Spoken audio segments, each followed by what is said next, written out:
everybody, and welcome to another walkthrough of the Textguides with me, Tommy, that's my name, and Matthew. Hello, buddy. Erelic Gaming is in the house. Welcome. What's up, Mr. Tommy? Thank you so much for having me back.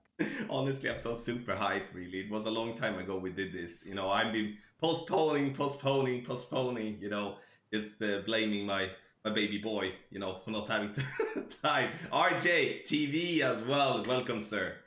What's going on, man? Awesome to be here as usual. And after having 3 kids, it's definitely not using them as an excuse. It's just a fact of life. That and the 9-hole tournaments also made it a little hectic.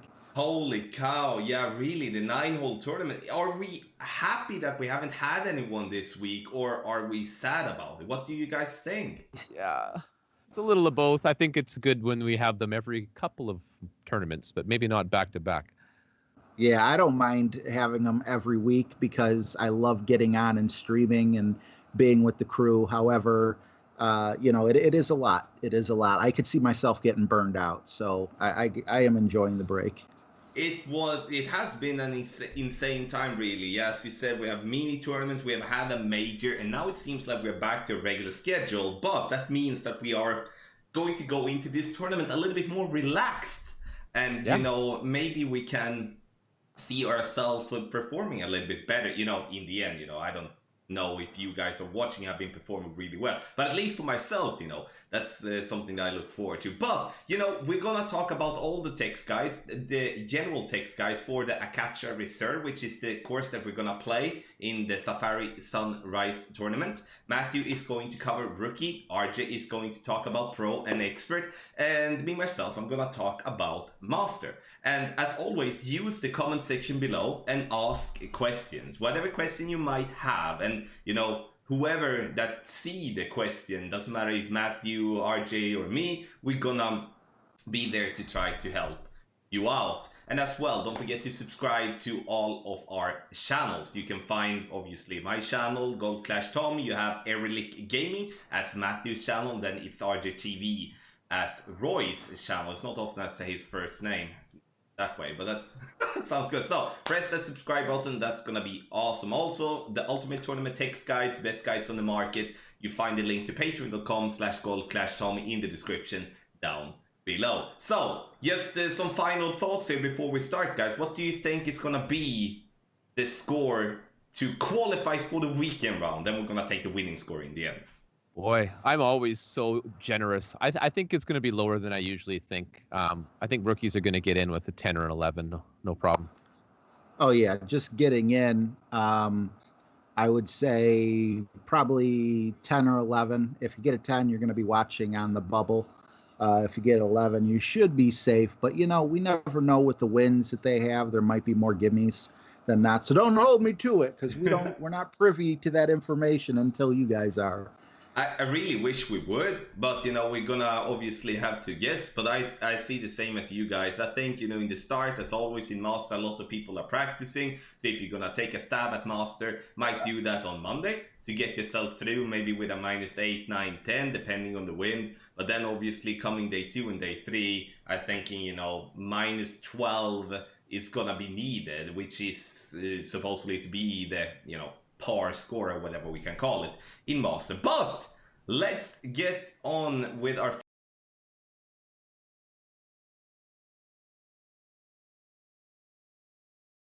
So for hole number 1, we start off with a par 4. Matthew, how do we play hole 1 from front tee? Well, hopefully with an eagle. Hole 1, I like to play the right side. I think mostly like everyone, with a quarterback, at least a marlin ball. Don't be afraid on this course, you know, to use the best you've got. It is a tournament. Just 10% downhill for the drive, 4 to 6 bars of topspin and 4 right spin. Now be careful here. If we have a lot of tailwind, you know, I'm going to start more cautiously and just see how it goes. We don't want to be in the rough at all. Even though we can reach, we really want to make sure we get this eagle. Depending on the distance of the drive, I'll either play a backbone or a thorn for the second shot. 10% downhill there as well. Make sure you use about, you know, 2 to 3 bars of backspin as per your routine with those clubs. And RJ, what do you do from the second tee? Very similar, because it is the second tee. We're going to be using a Rock 6 Plus if we have the proper wind, meaning no headwind whatsoever. You should be able to get over with not much problem. Maybe you might have to throw a Power 1, Power 2 ball in there. 2 to 4 topspin is what I got with full right spin, jumping over the sand to the island where you see the black line there. That'll set you up for a 10% Goliath or short iron to the pin. Just like Matthew said, that shot's pretty much the same. What do you got in Masters there, Tommy? Yeah, I have pretty much the same as well. It's a pretty straightforward hole, but I'm also going to touch base a little bit about the white lines. But if we do have a tailwind or a crosswind, the black line makes more sense, as we will get into short iron range most likely, and then we will be able to play actually with a more like a wind ball, like a wind 5 power 3 ball, baseball, 3-point and burns ball. There is plenty of them nowadays. And then we can play that one, and we have a short iron with less than 10 miles per hour towards the pin. It's 10% for the drive, 10% for the second shot playing on the right. But if we're gonna go left, which is going to be the way to play, in my opinion, when we do have some sort of headwind involved, because then we're going to have to overpower our drive going right. I'm not interested in that, because then we're going to look then we're going to lose the possibility for a consistent drive and then, a consistent yardage note. So therefore we then play over to the left, which will in the end get us to a rough bump with our sniper, or with a long iron with a decent amount of topspin, like a level 7 B52, or with a Goliath level 8 plus, which is going to be a very interesting route, in my opinion, to actually be able to do a rough bump there from the left. And I play the elevation the same there, 10% for the drive, 10% over for the second shot. So this is, in my opinion, from the 30 at least, going to be a must eagle, no matter how we look at it in the end.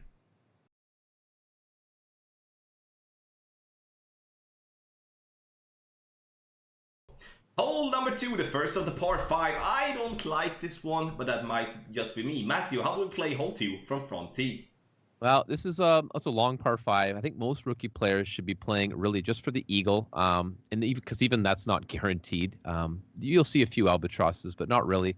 Adjust your drive for 10% downhill with a power 3 ball. I usually go with a Titan here, but Kingmaker is not wrong, especially because of that drive. A little bit of extra right spin can make it a bit more easy. But again, rookie players, depends what you've got in your bag. Use an extra mile or a quarterback, 3 bars of topspin, max right spin. And this is where you're going to also want to put about a half a ball of right curl, just to make sure we get over cleanly. Second shot, bring your big dog, until we see the tournament wind. I'm going to start with that, absolutely. 20% downhill. And then if the drive isn't, quite long enough, I'm going to go to the right of that last bunker just to play it a little bit safe and leave myself a chip to the green. RJ, is it any easier to get an albatross from the second tee? I think an albatross is just dumb luck, to be completely honest. I got 10% off the drive. Honestly, I feel like this hole doesn't look much like hole number 1, but it plays kind of similar on the drive. Instead of a Rock 6, though, I have Rock 8 plus, and I would say you're going to want to use a power 3 ball. So if you don't want to use a power 3 ball, you may want to go up a little higher to, your extra mile or whatever better available club you have.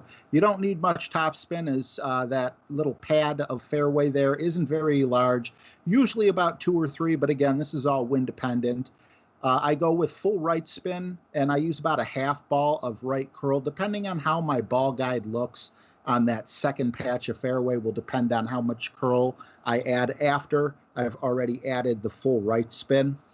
For a second shot, we got 20%. For those of us that have, a decent big dog, I would say that would be the best way to go. And by decent, I don't mean it's got to be, the highest of high or anything like that. There's just something so satisfying about being able to bounce over the sand trap towards the pin rather than trying to sneak through on the right-hand side with, the insane precision that it would take. However, if you're finding that you can't get your drive up high enough, or maybe your big dog isn't doing what you need it to do, A horizon could definitely be an option here. It does lack backspin, but we're not going to be using much backspin. And now it has an amazing ball guide as well.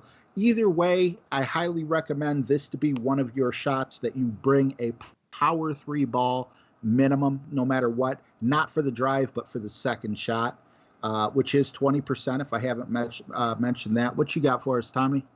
Yeah, from Master T, or like from the third T, I do believe we're gonna see actually a decent amount of birdies, especially, you know, when it comes to having like a crosswind or a headwind in some sort. Tailwind, I think we are going to have no problem, as the wind is going to help out. Also, as as we saw there above us from Matthew's camera, yes, we can send it with a very strong wind, but I hope we're not getting that, because if we get a strong wind, like a straight tailwind, we can take a wind 0 power 5 and actually technically reach to green if we are a little bit lucky with our bounces, because we are going to be able to carry over basically everything.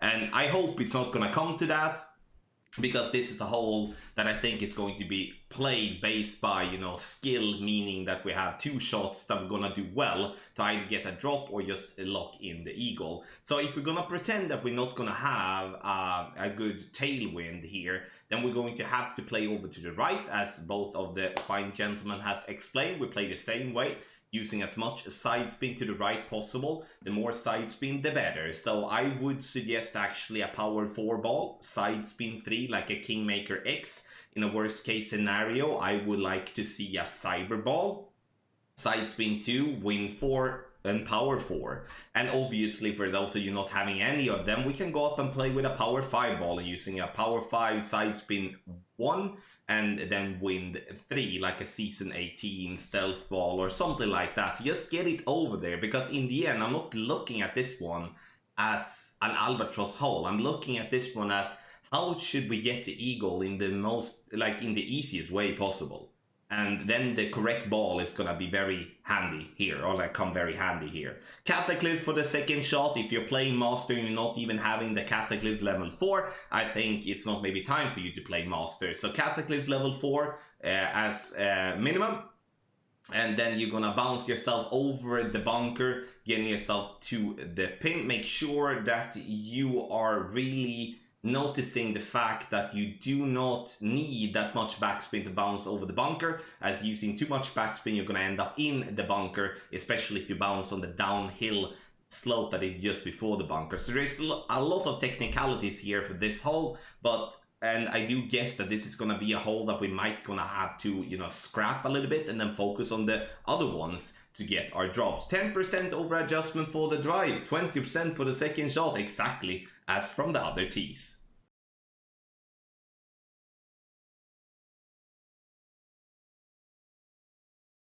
Hole number 3, the first par 3. So how do we play it from front tee? Well, I definitely prefer to play here with the sniper if I've got it. Sniper 4 plus is usually what I work with. Otherwise, I go with a Viper here. You're going to try to bounce over that sand on the right-hand side with a side spin 2, like a Quasar, or a Katana ball, a power 2 side spin 3 ball, I believe, to make it to the hole. I think that's a really good choice if you've got it. 10% downhill for your adjustment. And make sure to put at least a couple of bars of backspin so that you don't roll into that bunker in the back of the green. And then basically just going to play it according to the tournament wins. But that's generally the route. Mr. RJ, are you going to play the rough bump here in Pro and Expert? No. Why would I do that? No. Okay. I just wanted to see your expression. This is a 10% hole, sniper max distance, which also equates to 1-to-1 plus 1. Which is very helpful to some people. I got 4 backspin and 2.5 right spin. Because it's 2.5 right spin, a navigator would work really well here if you're trying to save on your balls. And the way that I play as well is blue ring by the right rough, right where that box is. How are you playing it, Tommy? Yeah, I play it the same as you guys, but we might, from the 30, depending on the wind, going to play the rough bump.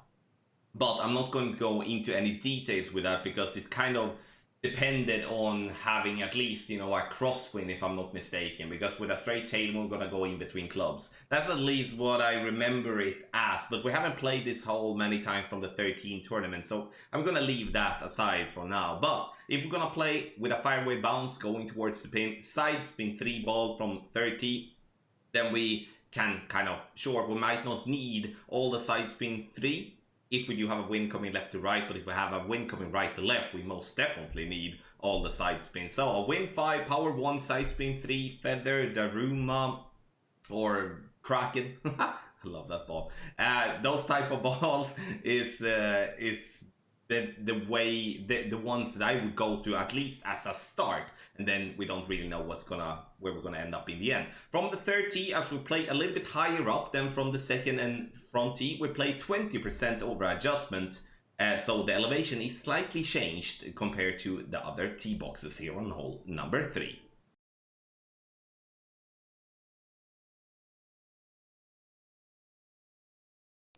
Hole number 4, a par 4, and I'm very curious how we're going to approach this one and get the eagle. So Matthew, how do we get the eagle from front tee?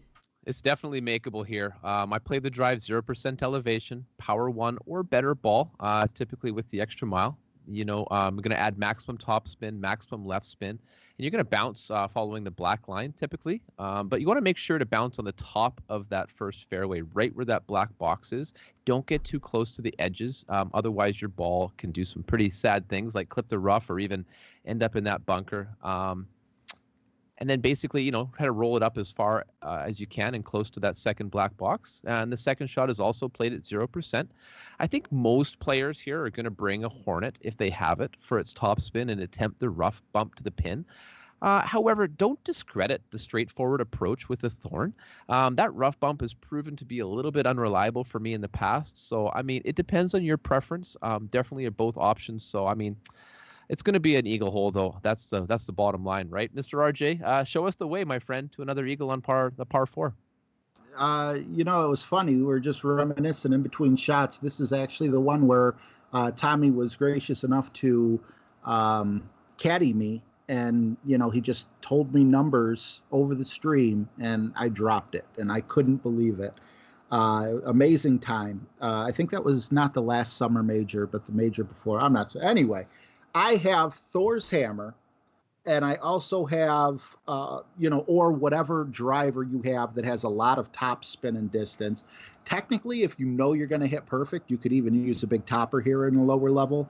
The reason for this is because you're not going to be necessarily in maximum distance of your club. You're not going to be in medium, but you're not going to need like the most distance possible, because Matthew actually brought up an excellent point about wanting to stay away from where it starts to curve down towards the rough and the bunker.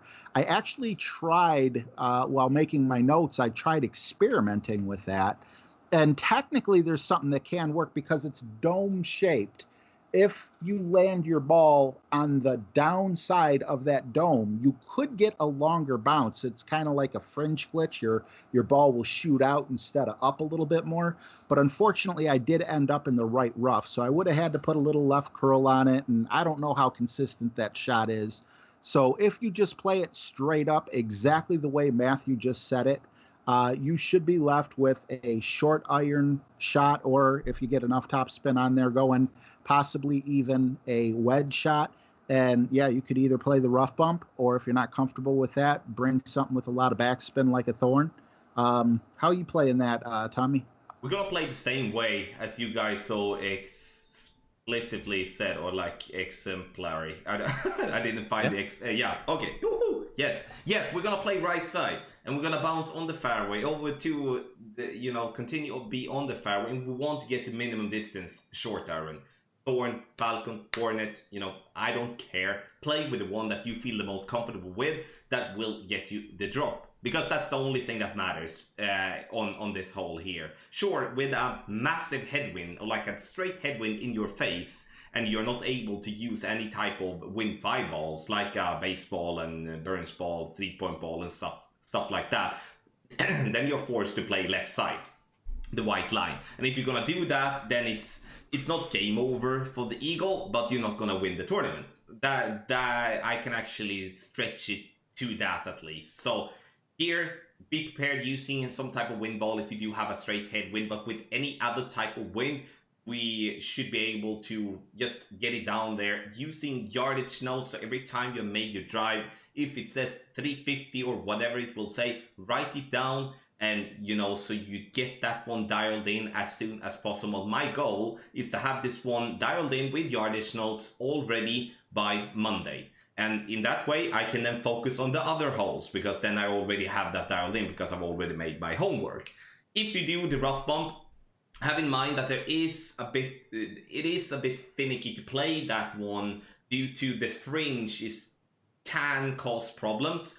That's why I, the last time, went and just bounced towards the pin using 2.5 to 3 bars of backspin, and just I dropped the eagle every single time, so I had no issues with that. So don't steer yourself blind on the rough bump just because there is a rough bump. I just want to be clear with that. But whatever way works, that's the way you're gonna play, and hole 4, in my opinion, is the best way to make an eagle here on the Akacha reserves.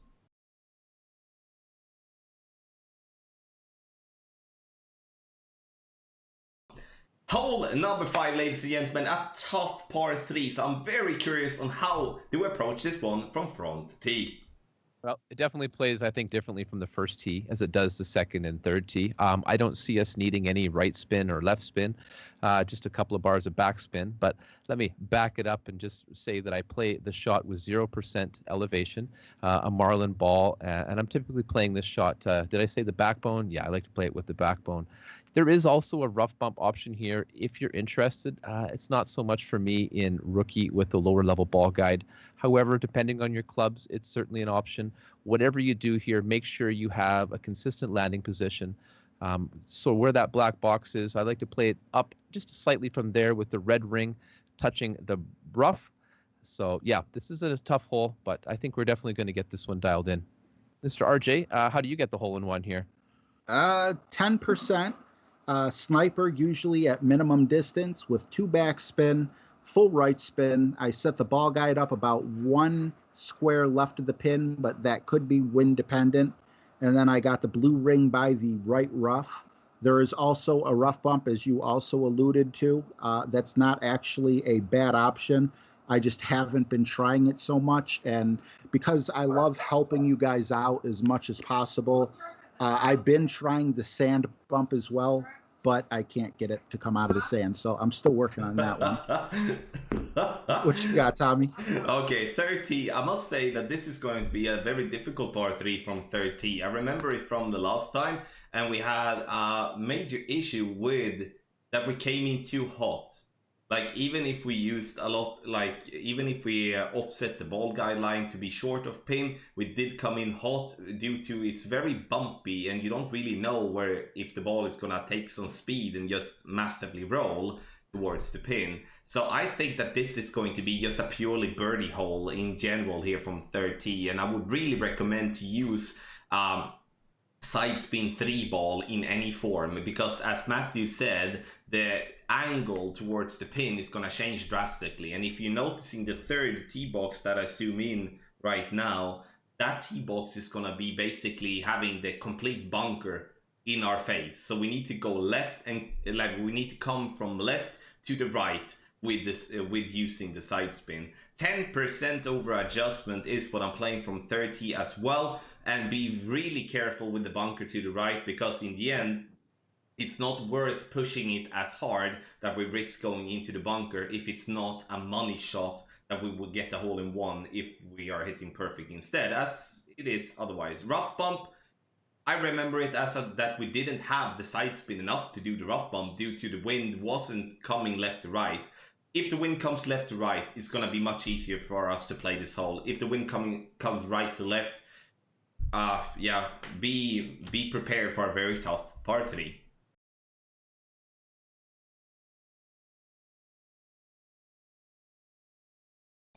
Hole number 6, ladies and gentlemen, par 5 with a tough try maybe. Matthew, how do you play from front tee? Well, I do think it plays differently depending on the wind. However, I do have a hard time believing that we're going to see anything other than at least a partial tailwind on this hole in rookie. I'm going to choose a Titan ball and an extra mile. I'm going to apply maximum right spin, and depending on that wind, about 1 to 3 bars of top spin. I'm going to aim to land between the first and second black squares, and then the idea is to kind of roll up sort of near that third square so that I'm in front of the bunker. Now, you might be tempted to add maximum left spin here, but beware of giving yourself a more difficult second shot than is necessary. We play this way, thank you, Tommy, just to ensure that we have a nice clean shot to the hole for the second shot. Now, I play that second shot at 0% elevation. I'm going to probably bring a sniper here, possibly a Viper on the lower level accounts.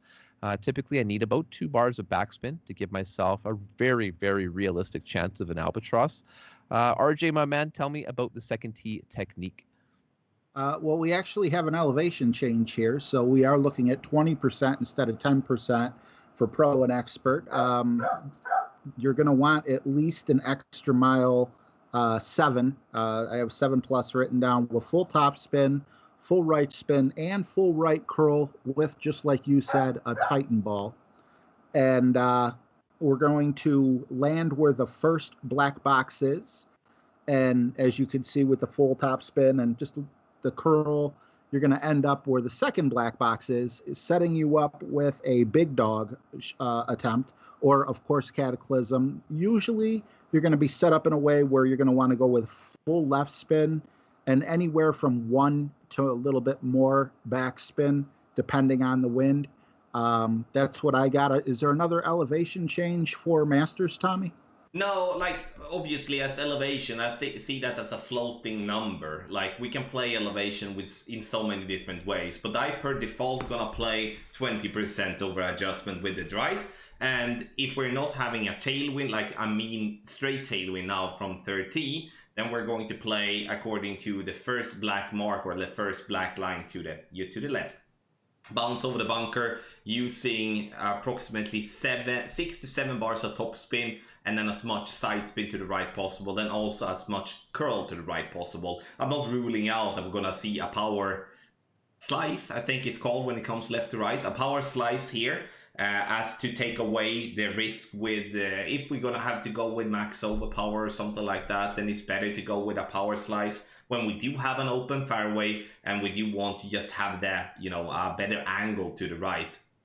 Once we get over there, we're gonna play with a sniper towards the pin. It's not gonna be a long iron if it's not like a straight tailwind when we reach very far, but it's gonna be a sniper towards the pin because we're gonna have distance. And why would we have distance even in headwind? That's because we play with a power 4 ball minimum for the drive, or like overall and on this hole. No elevation for the second shot, and I do believe this is going to be one of the better chances for an albatross here of the Acacia Reserve, but the drive is everything. Bad drive, the albatross attempt is going to be gone, then it's all about saving the eagle.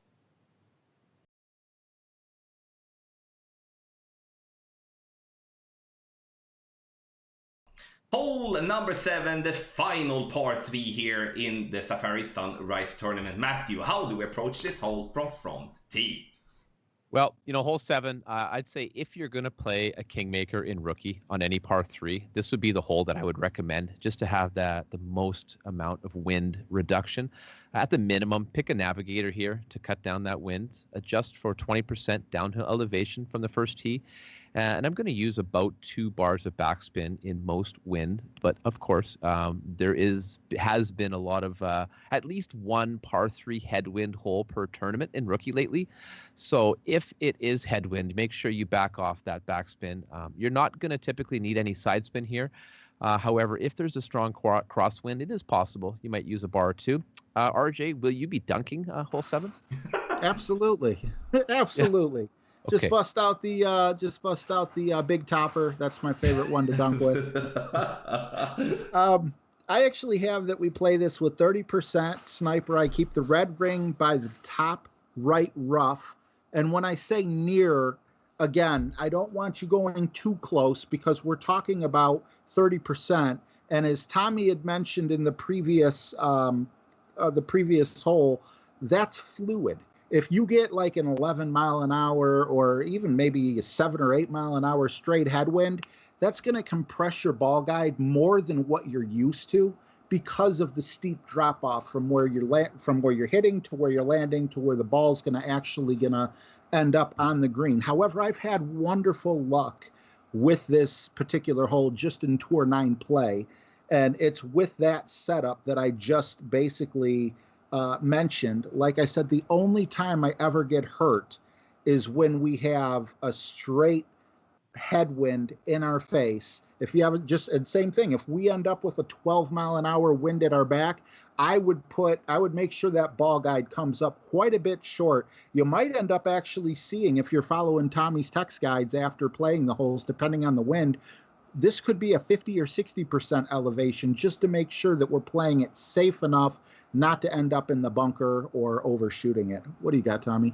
Yeah, I'm gonna build on the same thing that you're saying there, that here, sure, I do suggest 50% downhill here from the 30 as we have a massive elevation drop, but we're gonna mixture with those numbers and adapt that to the adjustment that we are having. Sure, there's one thing with a true elevation, as RJ explained, where the ball first is going to bounce, but then what happens after is something that we obviously try to build into our adjustment. We're gonna bounce over the bunker. That's gonna be the same for every tee, in my opinion, because playing over to the right, try to curl it in would be just then I think then we're playing for the birdie. We always should be trying to play for an hole in one, and then once bouncing over the bunker, we will be using all from 2 bars of backspin to 6 bars of backspin, depending on what type of shot, what type of wind we're gonna have. Wind 5 ball though, please. Like, if you can't use a wind 5 ball here, it's gonna be very difficult for you. Sure, you should be able to play with a kingmaker,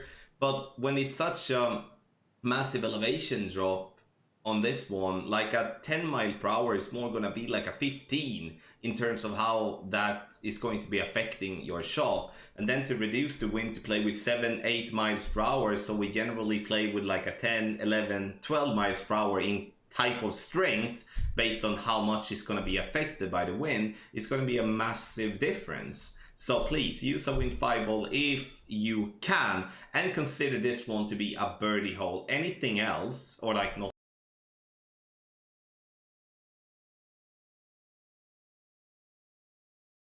hole number 8, ladies and gentlemen, we do have the final par 4. And Matthew, how do we play hole number 8 from front tee? I just want to say, I think this is my favorite hole of the tournament. It's a lot of fun to try to drive the green.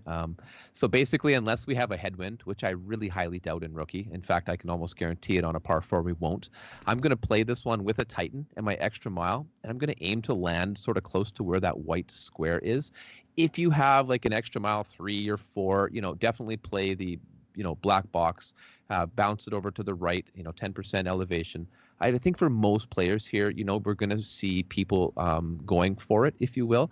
So yeah, you're going to adjust that shot 10% downhill, maximum topspin, maximum overpower. Now, honestly, I will likely choose one of the free Berserker balls here that I won in the golden shot, thanks to Tommy's guide. Thank you, Tommy. If you do use that power 5 ball, you might even be able to reach the green without complete maximum overpower, depending on the wind. The second shot is usually at the most a short iron, and at the best, you'll be putting for an eagle here. So you're welcome to play more conservatively. Take that black line. Absolutely, it's a safer play. But to me, this is the hole that will set the winners apart from the losers in rookie. And we want to be as close to the green as possible to secure our extra drops. So, RJ, do you get to bomb it from the second tee too? Most likely no, but if we do face, as I just mentioned in the last one, that we get that 11 mile an hour wind in our face on that par 3, well, if we get that 11 mile an hour wind at our back, I feel like a globe might be able to get you there, maybe even just a Berserker, depending on the level of your drivers. And of course, that would be for expert only, because I don't believe pro faces winds quite so high. However, that also doesn't mean that it's not, I'm kind of going on the fly here, because I also see how there's like a bit of a tail that comes down on that second fairway, which really isn't that far from the black box. So we'll have to see. However, I feel like there's a 95% chance that we are going to be playing the black line. And with that, I have extra mile. I have 8+, but I don't see why 7+ wouldn't work. yellow ring right by the rough or by the right rough, unless the wind is blowing left to right. Then when you use a shot, I don't know if it'll be a big deal with the extra mile users, but it will be with the APOC users or quarterback or rock users, probably more so rock. If your wind's blowing that way, you're going to want to give yourself at least 2 or 3 extra rings, because all that curl is going to push you into the rough and ruin a really good opportunity for an eagle. If we're using the black box, I also have a feeling we're going to have a thorn shot or a hornet. You can do the hornet as well with either hitting it right in, or if you want to try the rough bump right by the sand as well. 10% on the drive, 10% on the second shot. What do you got, Tommy? Yes, 30 straight tailwind or any form of tailwind, we bomb it. And I like no discussion really. And then it's just gonna be the luck of the draw. If you hit perfect, you're gonna be on green with a great shot. It's gonna be lucky if you are on green. Otherwise, it's gonna be in the sand or in the rough, where I'm gonna hit great 99% of the times. but you might be playing it better. But you know, I don't like those type of ways of playing, as you all know, but that's going to be the way to play. And if we do get tailwind here, because the possibility, or like the percentage chance of getting to green with a tailwind here is going to be massive. It's not really going to be that massive of a gamble if we do try to go for it in tailwind. Otherwise, we bounce over the rough and try to get ourselves into a consistent distance all the time. This is a linear hole, which means that we can rely on yardage notes. So with a crosswind or with a headwind, we're going to try to just get ourselves over to the right, and then we're going to either play with a thorn hornet or the falcon, depending on what you feel comfortable with. There is a rough bump there to be played. There is above the top left bunker by the green, which with a crosswind would be very interesting, but we do need a decent amount of topspin where we can play with an upgraded falcon or play with the runner. Yes, the runner, which has a lot of topspin. So that's an interesting way of approaching the pin if that would be the case. But again, you know, kind of wind dependent on how we're gonna play that one. In the end, this is from the 30. Obviously it's a par 4, but it is going to be a must eagle on this par 4. I do believe that this, together with hole number 4, is going to be the 2 drops that we need to be able to get to have a chance of winning the tournament, because I do think that the drops on the other holes is going to be way harder to claim. 10% over adjustment for the drive, obviously, if we are close to the green or on the green, we're not going to use any elevation there. Then second shot, according to the black line.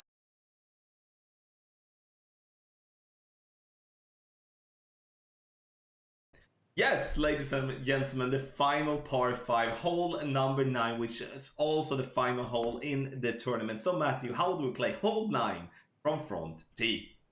You know, Tommy, I truly believe that the white line is the way I'm going to play hole 9.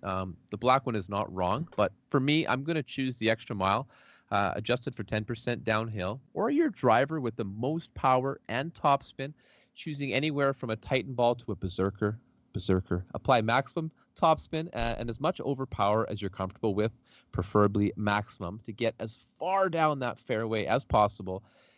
If you do get far enough, you see where that white second box is. It kind of opens up and flares open, so it's definitely a reasonably makeable overpower shot here. The second shot, it's played as a rough bump with either a sniper, preferably, or a Viper club, 0% elevation. It's the play here, and in my walkthrough, I did sink this rough bump with 0 spin. You know, it just set up so nicely, I think, using even a sniper level 5. So if you can't quite reach the rough bump due to having a shorter drive, just play it safe to the left-hand side of that bunker, and you're still going to have a short, safe chip for eagle. Mr. RJ, bring us home, sir. All right. Well, I am going to be playing this with a big topper, or an extra mile, or an apocalypse, or a Thor, depending on what you have. 10% white line. You should be able to just go right over that rough area. You don't have to bounce over it. You can actually hit it over. Nothing wrong with using a power 5 ball here or a power 3 ball, depending on what clubs you're using. If you're in pro and we're facing a headwind, if you got a berserker, I would use it. If you got, you know, an APOC 7 and, you know, you're playing with tailwind or whatever, you know, sure, you could probably actually get away with power 1 ball there, but I don't think we'll be So lucky from the Golf Clash gods to get that. 0% with either a big dog or a sniper for the rough bump on our second approach. Also, when I said big topper or any other club, obviously that means full top spin. And if you're good enough, see, me personally, I just aim for the middle of the fairway because I'm not good enough to hit perfect as often as I would like to. But if you have no problem hitting perfects, a little right spin or setting up a little bit closer to the right-hand side of the fairway is going to get you a little bit closer for that rough bump. So if we do face like an in-between, like we'll be right at a max sniper, if you hit it perfect, you know, yes, aim a little bit to the right, closer to the rough on the left fairway. For your rough bump, we do have 0% elevation, so that'll make things a little bit easier. I have not been lucky enough to drop this, but good old Matt has, and I'm sure good old Tommy has. How are you playing this, Tommy? I'm gonna play the same way here. Left hand side, white line, and here it's going to be, you know, if we do have a crosswind or a little headwind, we're gonna go max overpower and we're gonna bounce before the rough and then roll as far down that we possible can. If we do have any form of tailwind, we're gonna actually carry over the rough and then go even further, obviously, because then we do have a tailwind and we can reach further. And we're looking for the rough bump, we're looking for it with a sniper or with the Cataclysm. It's not wrong to use the Cataclysm here to make sure that no matter what happens, you're going to have the distance for the rough bump, and especially with a crosswind or with a headwind for the drive, when we cannot carry over the first piece of rough, then the Cataclysm would be the better option, just to, once again, to make sure that we're going to reach power 4+ in terms of what type of ball you're going to play with.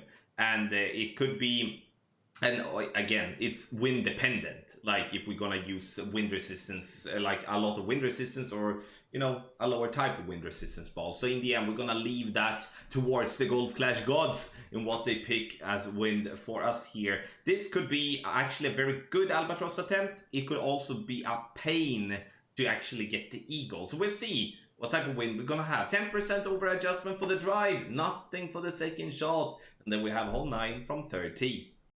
So everyone, thank you so much for watching this walkthrough for the text guides for the Safari Sunrise tournament. You can find the general text guides in the description down below and also on golfclashtommy.com. Have in mind they are general. They do not display the win that we're gonna have in the tournament because no one knows. And that's why if you do want to have the direct guides based on the tournament win, you subscribe to Patreon and get the ultimate tournament text guides. Guys, what do you think? We'll start with you, Matthew. If we talk rookie here, what do you think will win this tournament? You know, I think if you can manage to get 2 drops per 9 holes, so roughly like a -14, I think in most rookie brackets, you're going to find yourself in the top 3. There's definitely going to be a few less and a few more, but I do think that's going to be kind of the average, at least for a good banner. What do you think, RJ? Second tee here. Unfortunately, I'm seeing -32s, and I say unfortunately because I might have gotten a -30 once in my life. But hopefully we can lock this down, and you know, I could be way off. It could be a -28 if we get a bunch of headwind and a bunch of, you know, bad. So it's really hard to say, but somewhere in between I'd say between -36 and -24 might be able to get you gold. I love how you gave up the gold already today for yourself. No, I think Master it's gonna be 30-32s, something like that. Obviously wind dependent. If a lot of headwind, we're gonna see a -30 being a really good score, but with some tailwinds where we can actually go a little full blast and stuff like that, then, you know, 32, 33 might not be impossible. But I see hole 4 and hole 8 as, and also hole 1, those the 3 par 4s really to be the ones to drop, maybe with hole number 3 as an extra, that first par 3. And, you know, par 5s is always tough to drop in Master, so it's gonna be interesting. It's not going to be like it was the last tournament, at least that I can almost promise. But, you know, boys, thank you so much for being here this time, and you know, I hope you're gonna be here the next time as well. And thank you. You know, if you guys would have heard the talks in between the recordings, you would be a bit scared. But it's a lot of fun, and thank you so much to each and every one of you watching this as well. And don't forget to comment with whatever question you have, and also hit the freaking thumbs up if you enjoyed the video. And we will see you all when the tournament starts, the Safari Sunrise Tournament. Thank you so much once again, everyone, and have a good day. Thank you. Happy stroking. Bye.